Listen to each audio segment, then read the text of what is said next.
네, 안녕하십니까. 허공인 일도입니다.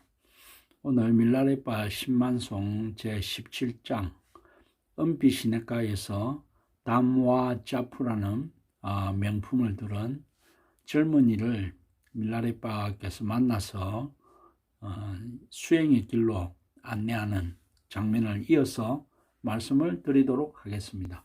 그러나 젊은이는 다시 간청했다. 존경하는 스승이시여, 선생님께 비록 사원은 필요 없을지라도 나약한 육신이 노쇠하여 병들면 누구에게 의지하겠습니까? 저의 누이 동생은 진리에 대한 신심이 깊고 매우 착실하지요. 그녀를 조모 여인으로 드릴 테니 이번만은 제발 업신여기지 마세요. 자기 동생을 밀라레빠에게 이렇게 도와주는 여인으로 추천할 정도로 이제 엄청난 신심을 가진 게 되겠습니다. 그리고 청년은 노래 부르기 시작했다. 존경하는 수도자, 은둔자시여, 여자의 결점을 충분히 알고 정욕이 녹았다 할지라도 연약한 이 인간의 육체, 자칫하면 병들기 쉬우니 누구나 동반자가 필요하지요. 둘도 없는 저의 누이 동생, 우리 삼형제는 매우 사랑하지요. 아버지와 어머니는 훌륭한 가문, 그녀는 왕족의 전통진인 딸이지요. 무지개처럼 고운 모습, 천녀보다 아름다운 자태는 무사람들 마음을 사로잡지요. 무명옷을 입어도 비단옷 두른 듯하고 보석과 금으로 머리를 장식하고 보옥과 진주 목걸이 목에서 빛나지요. 누이의 아름답고 우아한 매력은 행운한 길 없지요. 청혼자 많아도 허락하지 않았으니 화신불이시여, 누이 동생 맡기오니 이번 청만은 뿌리치지 마시길. 그러나 밀라레빠는 여전히 받아들이려 하지 않았다. 어리석은 말을 하지 마라. 나는 이미 가족의 애착을 버렸다. 자아에 사로잡힌 여자에 관해서는 관심이 없다. 나는 가족과 친척을 떠난 나이 많은 글식자이다. 네, 남자도 그렇지만 또 여자분들이 애고, 나라는 그 애고가 좀 더 크다라고 볼 수도 있습니다. 그대가 나에게 여인을 보낸다면 사람들은 오죽이나 비웃고 험담하겠느냐. 그러면 그대는 도리어 후회할 것이다. 그리고 그대의 인척이 되고 싶은 생각은 없다. 왜냐하면 나에게는 그대의 누이보다 훨씬 수렴한 배필이 있기 때문이다. 자, 들어보렴. 오 젊은 주인아, 들으렴. 여자는 정욕과 집착의 원인. 깨달음에 눈뜬 자질 있는 여인은 참으로 드문해. 깨달음의 길 함께 걸을 천사 같은 동반자 있다면 경탄할 일 되겠지만 그대의 말에는 다소 가장이 있네. 무드라 행법은 무척이나 어려운 일이기에 나의 경이로운 여인은 욕정력인 수따나 공성이라고 되어 있습니다. 텅 빈 성질이 자기의 여인이다. 아름다운 얼굴에는 자비심 넘쳐 흐르고 감는 사랑의 미소를 머금었네. 붉은 옷, 흰 옷을 화려하게 입었네. 하나 속 둘의 원융함이 그녀의 비단 목도리요. 분배를 넘어선 행동은 그녀의 허리띠요. 네 가지 지복은 그녀의 장신구요. 만류에 편지한 일미는 그녀의 목걸이. 그녀는 이처럼 매혹적인 마녀이니 고귀한 진리의 깨달음이 그녀의 모태라. 이 여인이 나의 동반자요 수행자의 짝. 윤회 세계 헤매는 그대의 여인 관심 없나니 젊은 보시자여, 이제 떠날 때가 되지 않았는가. 공성을 깨닫게 되면 이 우주 전체가 공성이구나 라고 느끼니까 일미라는 단어를 쓸 수도 있는 겁니다. 밀라레빠가 청을 거절하자 젊은이는 다시 말하였다. 깨달은 사람의 마음에는 비록 수치심이나 망신거리가 없겠지만 사람들의 구설수에는 오르지 않아야 합니다. 신실한 마음으로 이 바지 한 벌을 바치오니 제발 이번만은 거절하지 마세요. 그는 노래로 다시 청하였다. 딴뜨라의 길을 걷는 아무것도 숨기지 않는 수행자시여, 벌거벗고 동굴에 사시니 당신의 보석 같은 음경이 그대로 드러나는군요. 밀라레빠께서 아주 얇은 옷을 입고 계시고 또 그 옷마저 너덜너덜해지니까 밀라레빠 몸에 그 음경이 그대로 드러나는 경우가 많았나 봅니다. 왜냐하면 밀라레빠의 여동생께서 동굴에 오셨어도 오빠의 그런 모습 때문에 참 부끄럽다라는 말이 나옵니다. 그리고 다른 분들도 그런 걸 봐서 정말 얇은 옷 하나, 너덜너덜한 옷 하나 그대로 입고 계신 것 같습니다.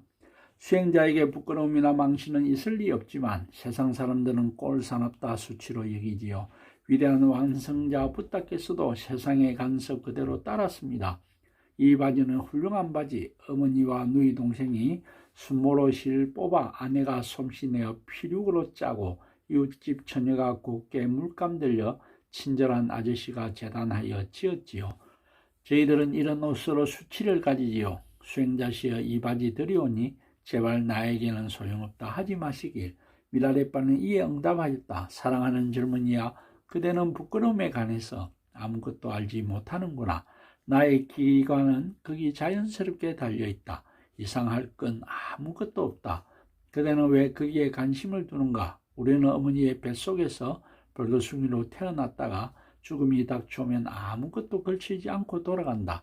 그러므로 거기에 관해서는 아무것도 더 할 것이 없단다. 마음속에 부끄러움을 지니고 있는 젊은이여, 내 노래를 들어보라.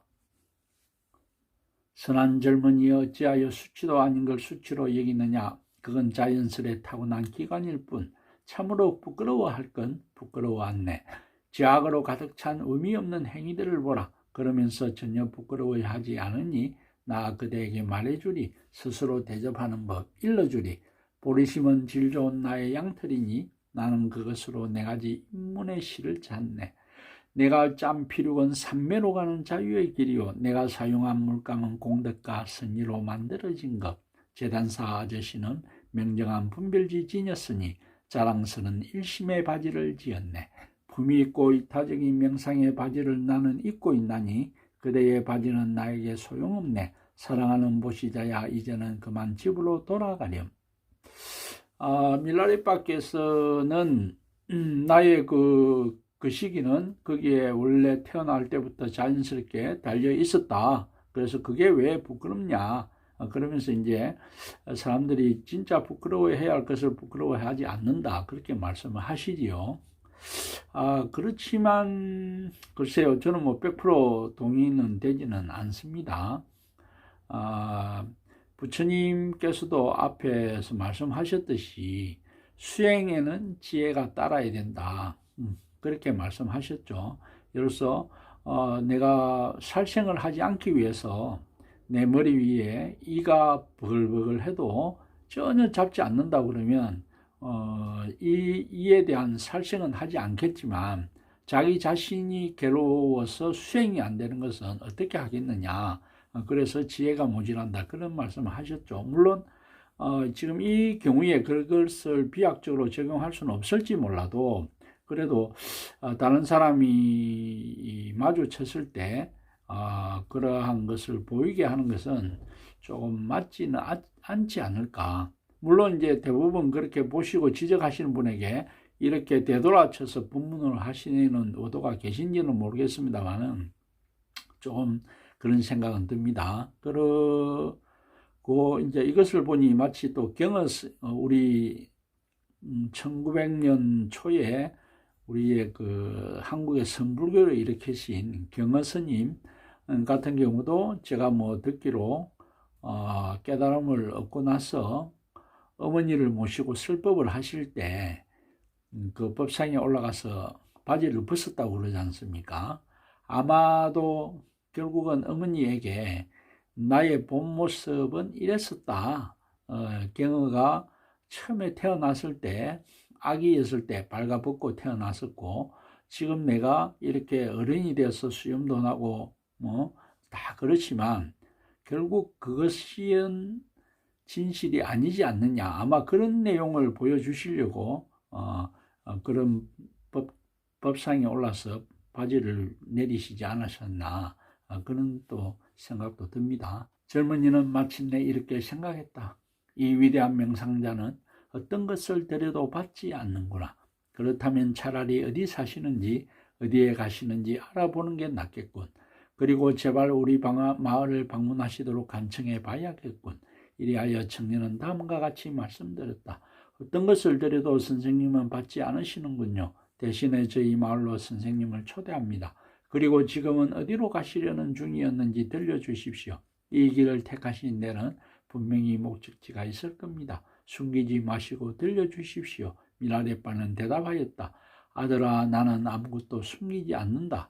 추수절이 되면 딩리 마을로 가서 걸식하고 추수절이 끝나면 양양 마을로 간다. 그리고 겨울이 되면 산짐승과 산새들이 사는 먼 은둔처로 간단다. 젊은이는 며칠 후 이분을 집으로 초대하여 설법을 청해야겠다고 마음속으로 생각하고 이렇게 노래하였다.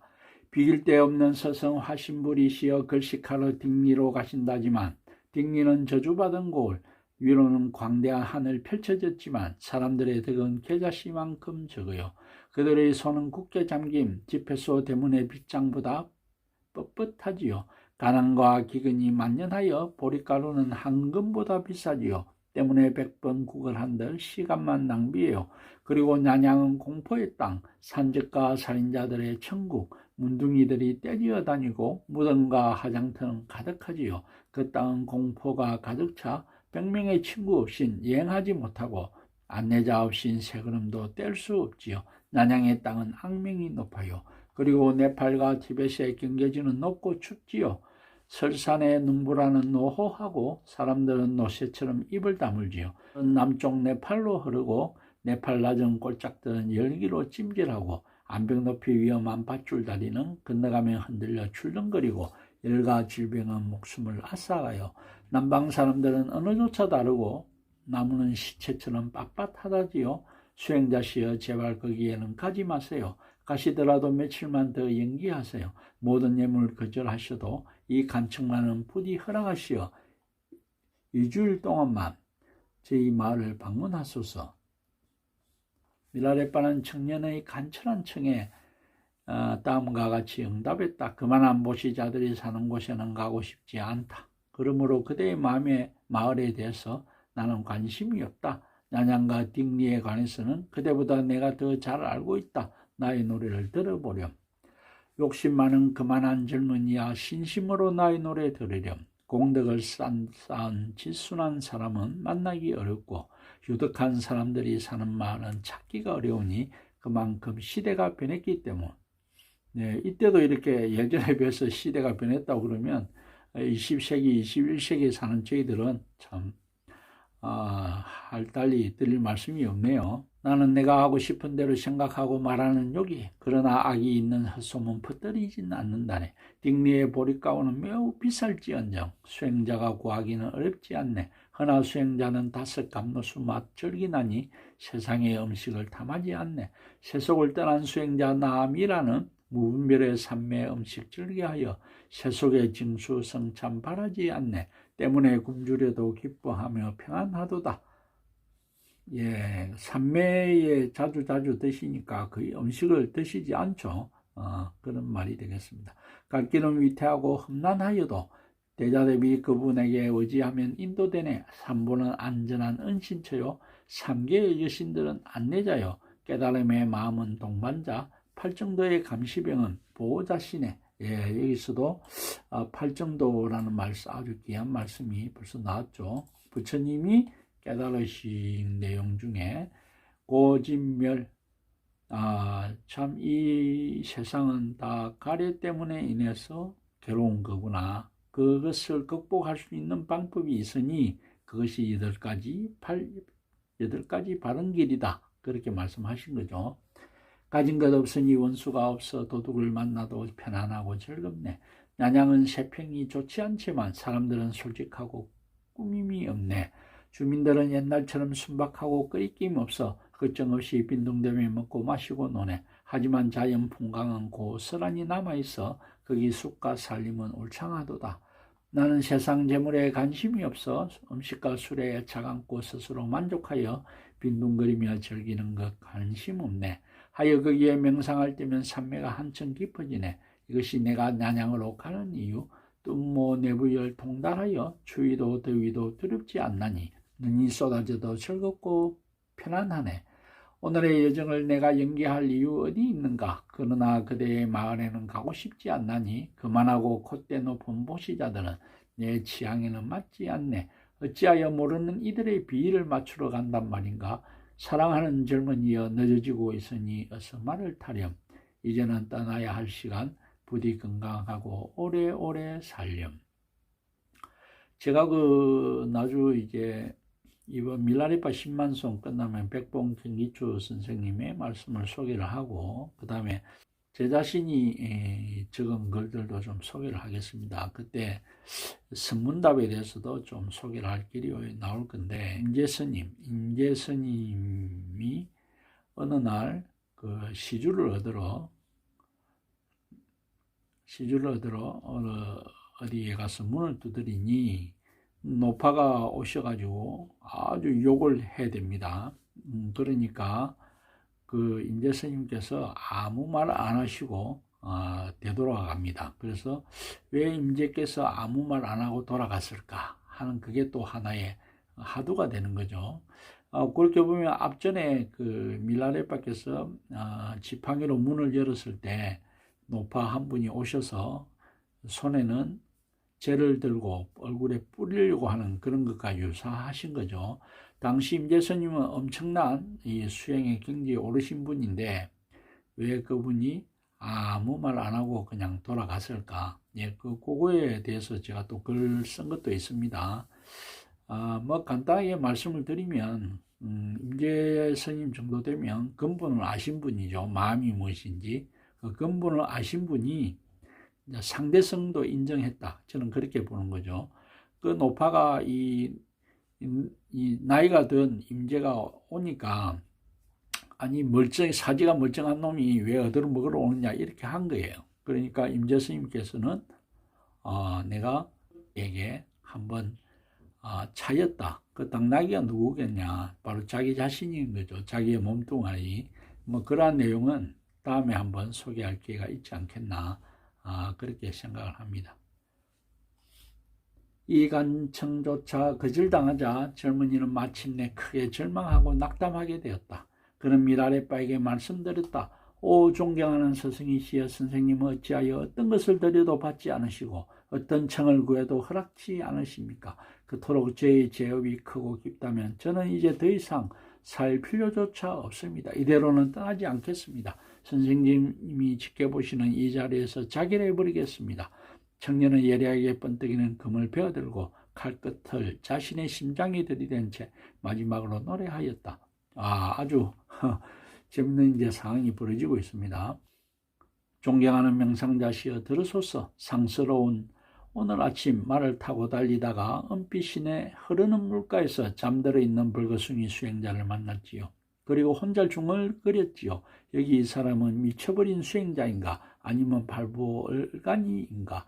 수치심도 없는지 알몸 드러내고 누웠으니 이 사람은 넋이 나가버린 바보임에 틀림없어 신심은커녕 경멸심 일어나 동행조차 거절하고 혼자 떠났지요. 존경하는 수도자시여 이런 제 마음 선연하게 아셨나니 중상을 입은 듯 저는 고통스럽게 참회합니다. 예, 이 젊은이가 저런 마음을 가졌으니까 이제 자기의 용서를 받으려고 모든 것을 다 바치려고 했던 것 같습니다. 푸른 강물을 건너 저편 언덕으로 가실 때 저는 선생님이 하늘을 나는 독수리처럼 물 위를 날아가시는 걸 보았어요. 바람처럼 공중으로 치솟아 날아가시는 걸 보았어요. 짱 강물 위를 미끄러지듯 건너시는 기적 같은 힘을 선생님은 보여주셨어요. 밀라레파께서는 하늘 장면을 많이 이렇게 뒤에 나옵니다. 그리고 또 어떨 때는 탑 모양으로 자기의 모습을 바꾸어서 그렇게 떨어지는 경우도 모사되는 경우가 있고요. 또 자기의 몸을 분신처럼 아주 여러 명을 나누어서 그 풀잎 끝에 그 얼마나 풀잎이 이렇게 부드럽습니까? 파리 한 마리 앉아도 내려갈 건데 풀잎 끝에 이렇게 서 있는 그런 모습까지도 나올 정도로 이미 이 인간이 나타낼 수 있는 모든 신통은 다 보여주셨다고 저는 그렇게 생각합니다. 이와 같은 성취자를 뵙게 되니 당혹스럽기도 하고 기쁘기도 했지요. 자랑스럽고 흔쾌하여 나는 행운아라는 자부심이 일어났지요. 나는 자질이 뛰어난 자라고 습관적인 산념에서 벗어나 장애 없는 자라고 진리의 언덕에 이르는 훌륭한 배 같은 존재라고 많은 공덕과 서원 지닌 뛰어난 존재라고 자부했지요. 태어난 날 이후로 오늘처럼 행복한 날 없었지요. 내가 바치겠다는 분화 재산이나 위안에 눈꽃만큼도 관심을 보이지 않으시니 일찍이 티벳에서 선생님 같은 수행자 있다는 소리 듣지 못했어요. 일찍이 이처럼 완전한 불자 뵙지 못했느니 누구인들 감히 경탄치 않을 수 있겠습니까? 이렇게 상스러운 날 모든 걸 바치려 했으나 임은 하나도 받지 않았습니다. 나의 간청 들으려 하지 않았습니다. 하여 나는 세상에서 가장 비참하고 불쌍한 자 되었지요. 내가 얼마나 어리석고 박득한 존재인지 이제야 깨달았어요. 하여 혼란의 극치, 실망의 정점에 이르러 좌절하고 절망하여 앞길이 아득하기만 합니다. 나는 진리를 수용할 그릇이 못 되는 것 같으니 스승이시여 어떻게 할까요? 이제 자기 스스로 이렇게 자기를 학대를 하는 겁니다. 붓다를 만나 뵙고도 법을 듣지 못하면 무슨 소용이 있으며 무슨 면목으로 말 사람 되면 무슨 말을 전하겠습니까? 부끄러움 무릅쓰고 돌아가느니 차라리 생을 마치겠습니다. 모든 것은 어차피 죽어야 할 운명. 그럴 바에야 성취자께서 보시는 앞에서 진리를 품은 채 밀어넣이 죽는 것이 낫겠지요. 오 자애로우신 스승님, 불쌍한 이 젊은이의 슬픈 이야기를 전지의 마음으로 헤아리사 행령하실 말씀이라도 있으신지요. 이 간절한 기도를 듣고 미라레빠는 생각하였다. 또 가득 찬 성실한 질문이라 하지 않을 수 없거나 예언은 바로 그를 두고 한 말이었다. 이제는 그를 제자로 받아들일 때가 되었다. 그리하여 미라레빠는 노래하였다. 들으렴 사랑하는 젊은이여, 득행을 열망하는 마음 가득 찬 그대는 악업이 적고 진리를 구하는 마음 간절하여 자만심과 자존심이 참으로 적구나. 근면하고 열성적이니 게으르지 않고 보시에 관대하니 인색하지 않구나. 지혜와 자비 크니 어리석지 않고 수행자를 존중하니 진리와 인연이 깊구나. 상스러운 오늘 아침 나 공탕의 방랑자는 하부 갤춤의 젊은이를 은빛 반짝이는 푸른 강 언덕에서 만났네. 전생에 인연이 있어 금생에 만났네. 은빛 샘물에서 만나면 운명인 듯 그대는 악업이 적나니 습관적 산임에서 벗어났구나. 젊은 보시자야 그대 위에 노래 부르나니 가르침을 듣고 진리 실천에 매진할진저.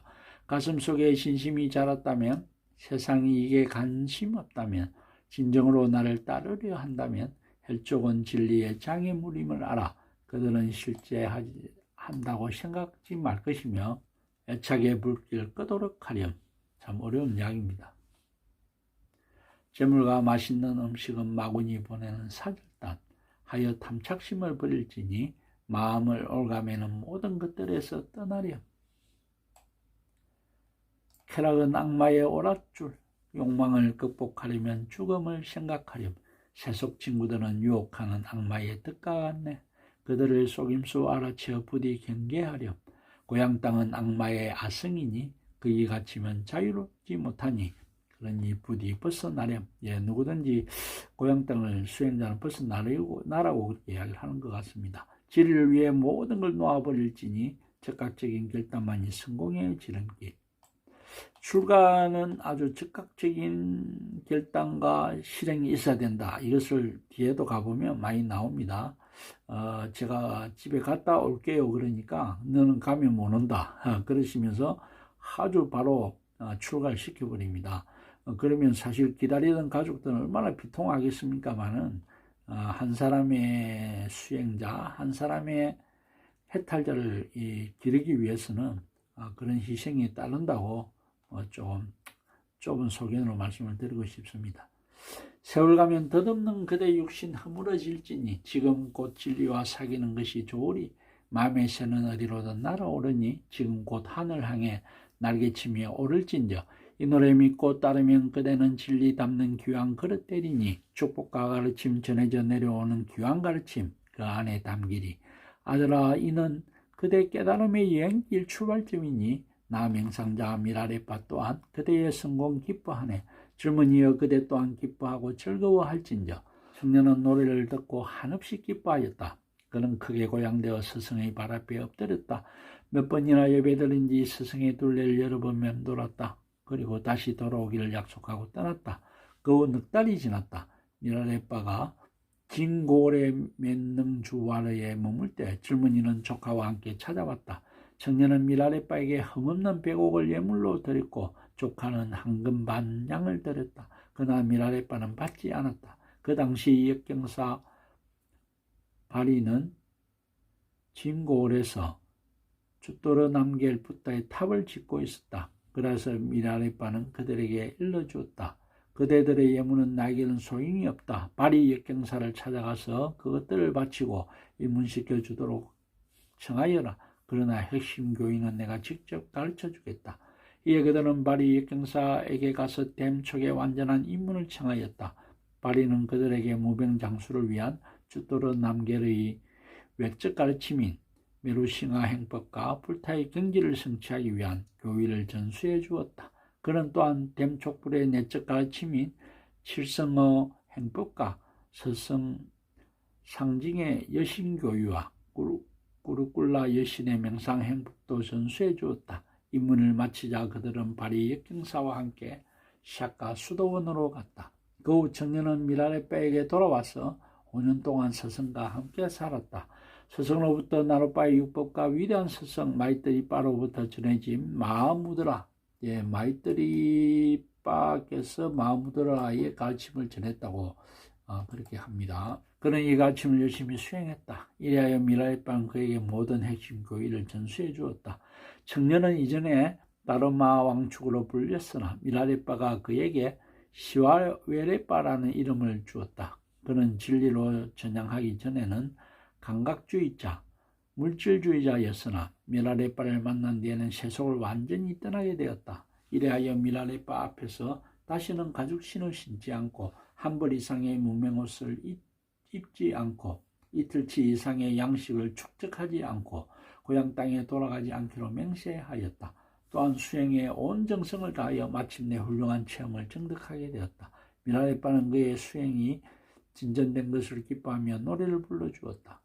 스승들에게 예배와 헌신을 수행의 법톡 이어받은 자비의 스승들, 그분들의 축복은 담이 없네. 마르빠와 미라웨의 교인은 수성하며 호력이 뛰어나네. 그대 시와웨어 근면하고 성실하니 닦이니 엄청 입어 그대는 훌륭한 직인을 정득했구나. 사랑하는 아들아, 명상을 성취하려면 완고한 신조와 공허한 언어를 삼가렴. 지난날의 기족적 영화일랑 모두 버리고 찾는 이 없는 골짜기에 머물라. 세상 친구들을 멀리 떠나 자신을 관찰하렴. 스승이 되려 하지 말고 겸허하고 부지런히 수행하렴. 지고한 깨달음 급히 성취하려 말고 목숨이 닿을 때까지 명상하렴.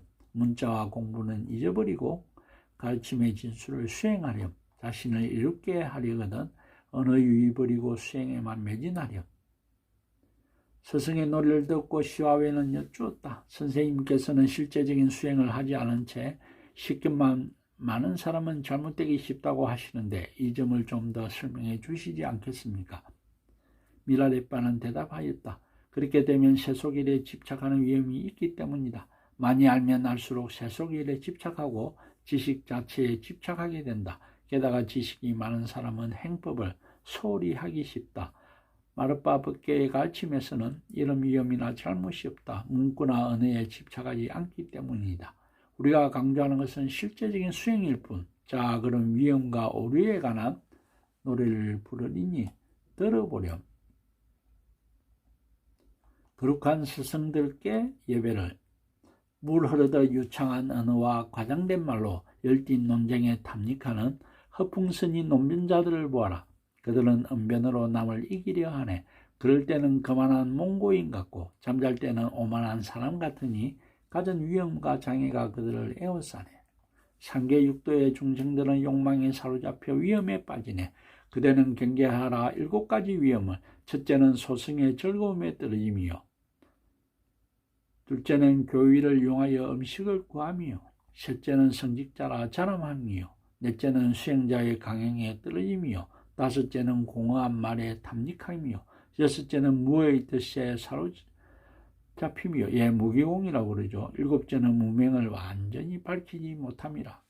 상당히 경계해야 될 그런 내용 같습니다. 여기서 이제 무기공이라는 것은 공공하니까 이 세상이 다 아무것도 없는 무하구나, 그래서 진실된 내 자신의 근본마저도 없는 거다, 이렇게 된 것을 무기공이라고 할 수가 있습니다. 전해져 내려오는 수행법통의 가르침에는 다끼니 여신의 숨결이 숨어 있나니 그대는 이를 의심하지 마라. 의혹은 마음속 마귀의 장난이네. 시야웨여 그대는 길 잃을 염려 없네. 그대 내 곁에 있으므로 의심하는 마음 내려두고 명상하렴. 참다운 가르침을 수행하는 자는 길 잃을 염려 조금도 없네. 부질없는 어느 지식 그만두고 그대는 수행에 전념하렴. 그러면 위대한 완성을 성취하리라.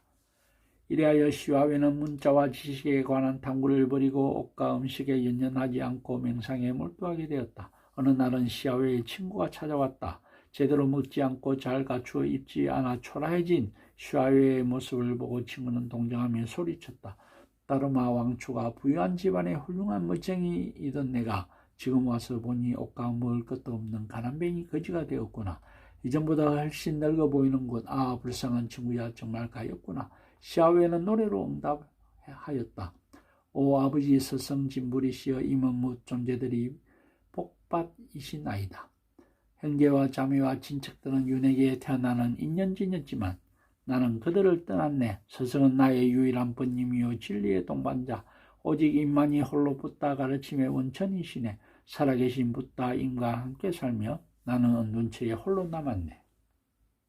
선 수행을 좀 하다가 텅 빈 공성을 이렇게 느끼게 되면 왜 부처님이 천상천하 유아독존이라는 단어를 썼는지 좀 그런 느낌이 옵니다. 정말로 이 우주에는 텅 빈 내 마음 하나만 있구나, 그렇게 느끼게 됩니다. 뭐 남의 마음을 생각할 이유는 없습니다. 정말 이 우주에는 텅 빈 나의 마음 하나만 이렇게 있구나, 그렇게 느끼게 됩니다. 예, 그러한 것들이 있으니 한번 느껴볼 필요가 있다. 그래서 천상천하 유아독존이라는 것을 그렇게 쓰셨구나, 예, 그게 느껴집니다. 친구들 서너 명 모이면 무의미한 잡담법. 그러나 나는 그들을 피하여 홀로 남았네. 경전과 주석서는 자만심만 키우네. 하지만 살아계신 붓다는 한마디 핵심 교의를 베푸시네. 때문에 난 모든 책과 경전 버리고 선연하게 드러나는 덕행의 공덕 쌓을 뿐. 눈자의 수도처럼 붓다에 가까운 곳. 나는 거기서 공덕을 실천하고 닦네. 재산은 많을수록 더욱 갖고 싶길래 나는 집과 고향 멀리 떠나 경계말뚝 사라진 붓다의 경내에서 신실한 수도자로 진리 수행 매진하네. 친구들과 하인들은 걱정과 근심거리 때문에 나는 멀리 떠났네. 제가 이 밀라레파 10만송을 한 3번 정도는 처음부터 끝까지 다 읽어본 것 같습니다. 그러면서 이렇게 오타가 많거나 중복되거나 띄어쓰기가 잘못되거나 이런 것을 한번 다 이렇게 제대로 이렇게 수정하여 저장해놨던 파일이 있었는데 찾지를 못했습니다. 그래서 읽다 보니까 오타도 많이 나오고 그런 부분이 있습니다. 시와웨의 노래를 듣고 여친구의 가슴 속에는 깊은 진심이 일어났다. 친구는 시와웨에게 여러 가지 보시물을 마련해 주었다. 미라레빠는 이 일로 매우 기뻐하였다. 그때 이후로 시와웨는 미라레빠가 니르바나에 들 때까지 그에게 봉사하였다. 이는 미라레빠로부터 완전한 가르침을 전수받았다. 때문에 명상체험이나 진리에 대한 견해에서 그릇됨이 없었다. 한편으로 쌍깨갑으로 알려진 그의 조카가 레빠로서는 훌륭하지 못했다. 그는 양양 근처에 작은 수도 사원을 소유하고 있었기 때문이었다. 스승도 이 일이 바람직하게 여기지 않았다. 시와웨는 미라레빠가 열반하신 뒤에 파주 지방의 그 골짜기에 있는 만추 동굴에 들어가 명상하였다. 그리하여 마침내 완전한 깨달음과 정도의 공덕을 성취하였다. 그는 또한 걸림없는 신통력을 성취하여 동굴의 바위를 통과할 수도 있었다. 또한 생전의 여신의 정토로 성천하기도 하였다. 이 장은 미라레빠가 은빛 시냇가에서 제자 시와레웨레빠를 만난 이야기다. 그리고 다음에는 지팡이의 노래로 또 찾아뵙겠습니다. 허공인 1도입니다.